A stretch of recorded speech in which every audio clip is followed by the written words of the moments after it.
मैं एक हिंदू हूँ। आमतौर पर हम अपने धर्म को लेकर न असुरक्षित महसूस करते हैं और न ही अपनी आस्था किसी अन्य व्यक्ति पर थोपने का प्रयास करते हैं।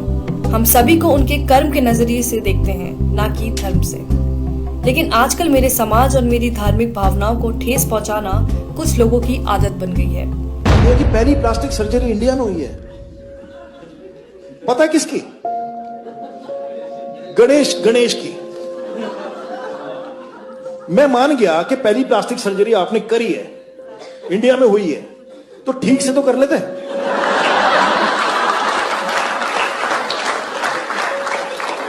इसको देख के तो यही लगता है कि गांजा फूक के नहीं करना चाहिए सर। क्या ये इन्हें किसी तरह से ज्यादा बुद्धिजीवी बनाता है? आपको ऐसे बहुत से वीडियो मिल जाएंगे जिसमें कॉमेडी के नाम पर लगातार हिंदू धर्म और हिंदू देवी देवताओं का मजाक उड़ाया जाता है। Indian women just celebrated Karwa Chauth, or as I like to call it, Karwa. और सबसे ज्यादा अचरज की बात तो ये है कि इनकी कॉमेडी में जो आम बात है वह हिंदू है। like इसमें हिंदुओं को जिंदा जला दिया। It's like, fuck, that's bad. मरने के बाद जलाते ना। ये लोग मेरी धार्मिक भावनाओं को ठेस पहुंचाते हैं और लोगों को मेरे ही धर्म के बारे में झूठी बातें बताकर मेरे ही भगवान को नीचा दिखाते हैं और उम्मीद करते हैं कि मैं इनकी घटियापन पर हंसूं। गणपति बाप्पा मोरिया, शीला की जवानी, गणपति बाप्पा मोरिया, मुंडी है हरामी, चिक। At one point we just start banging our nipples for some reason. मेरा भगवान आया 1.5 दिन के लिए, मेरा भगवान आया 3 दिन के लिए, बाजू वाले का 5 दिन के लिए, बाहर के मंडली का 7 दिन के लिए। दुखता नहीं है क्या यार इन लोगों को? पहले मुझे लगता था कि ये लोग मोदी सरकार के खिलाफ हैं और उनका विरोध कर रहे हैं, लेकिन अब मेरे साथ साथ बहुत से लोगों को ये पता चल चुका है कि ये लोग सरकार के साथ साथ मेरे धर्म को भी नीचा दिखाने की मंशा रखते हैं। एक पवित्र विश्वास को खत्म करना चाहते हैं। मेरे विश्वास और गर्व को नीचा दिखाकर खुद की मान्यताओं को ऊंचा करना चाहते हैं। कॉमेडियन सुरलीन कौर इस्कॉन को मानने वालों की तुलना पॉर्न से कर रही है। आप सबको मैं बता दूं, बेशक हम सब इस्कॉन वाले हैं, पर अंदर से सब हरामी पॉर्न वाले हैं।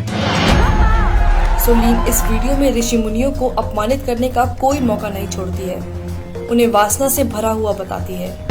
सबसे ध्यान लगा के जो चीज की जाती है वो है मेडिटेशन। मैं नहीं मानती, क्योंकि जितनी ध्यान लगा के हम फोन देखते हैं शायद कोई दूसरा काम करते होंगे। सुरलीन कहती हैं कि संस्कृत का इस्तेमाल करके ऋषि मुनियों ने अपने बड़े बड़े कांड छुपाए हैं।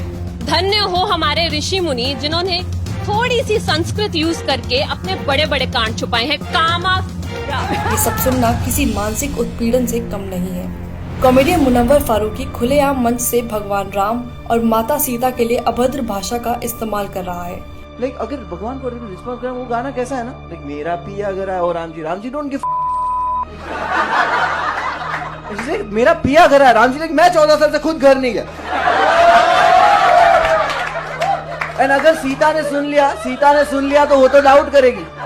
और सामने बैठे दर्शक बेशर्मों की तरह अपने ही भगवान पर हो रही अभद्रता पर हंस रहे हैं।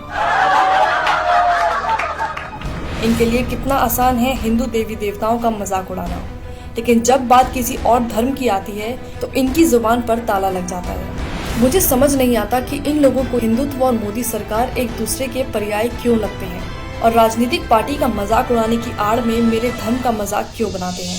मैंने तो नहीं देखा कि मेरे धर्म ने दुनिया में किसी को कभी भी हानि पहुंचाई हो। मेरा एक ऐसे परिवार में जन्म हुआ है जहां मेरी माँ आस्तिक है और रामायण पढ़ती हैं। हम गीता का पाठ करते हैं। हम छोटा गणेश और महाभारत देखकर बड़े हुए हैं। ये मेरी खूबसूरत यादें हैं जो बहुतों के साथ मैंने साझा की है।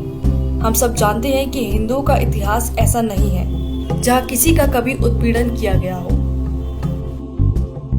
लेकिन ये लोग अभिव्यक्ति की आजादी के नाम पर हर दिन मेरी आस्था को कुचलते हैं। ये लोग कलात्मक आजादी की बात करते हैं, लेकिन इनकी कलात्मक आजादी तब कहाँ चली जाती है जब बात किसी दूसरे धर्म की हो। क्या केवल हिंदू देवी देवताओं का ही मजाक उड़ाना सेकुलरिज्म है? हमारे भगवान ने इंडिया से श्रीलंका ब्रिज बना दिया उस समय बिना LNT के। क्या अभिव्यक्ति की आजादी के अधीन केवल हिंदू देवी देवता ही आते हैं? क्या इन लोगों ने सिर्फ हिंदुओं की धार्मिक भावनाओं को ठेस पहुंचाने और हिंदू देवी देवताओं का अपमान करने का बीड़ा उठाया हुआ है? मेरे ख्याल से एक कॉमेडियन का काम मजाकिया चुटकुले बनाना है जिसे लोग सच में समझ पाएं और जिससे उनका मनोरंजन हो, लेकिन मनोरंजन के नाम पर केवल एक धर्म की आस्था और मान्यताओं को गाली देना, उसको लेकर भद्दे शब्दों का इस्तेमाल करना, ये किस प्रकार की कॉमेडी है। और विडंबना की बात तो ये है कि ऐसा करने के बाद भी अंत में ये लोग हिंदुओं को ही असहिष्णु घोषित कर देते हैं।